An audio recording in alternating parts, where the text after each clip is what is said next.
In today's video, I'm going to teach you how to track calendar day duration in GoodDay. Tracking duration in calendar days is really helpful when you want to see how long a task or project actually spans on the calendar, including weekends and holidays, not just working days. This can give you a more realistic picture of timelines, deadlines, and overall project length. Let's walk through how to set this up. First, start by opening GoodDay and selecting the project where you want to track calendar day duration. Make sure you're in the correct workspace or organization if you have access to several. From your main GoodDay view, look for the project name in your project list or dashboard and click on it. This will open the project's main view where you can see tasks, timelines, and other details. Once your project is open, move your eyes to the upper right corner of the screen. There, you should see a small gear icon. This gear icon usually represents settings or configuration options for the current view or project. Go ahead and click on that gear icon.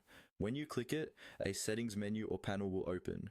This menu controls what information is displayed and how it's calculated for your project.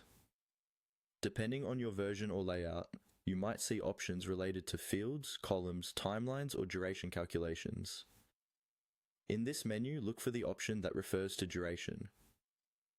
You should see a setting related to how duration is measured or displayed. Here you want to choose the option that says calendar days or duration calendar days. Click on that option.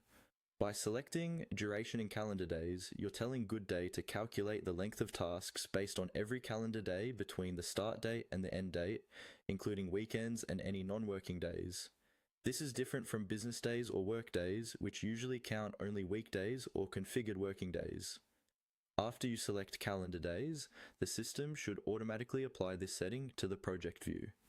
If you don't see changes right away, try briefly refreshing the page or switching views and coming back.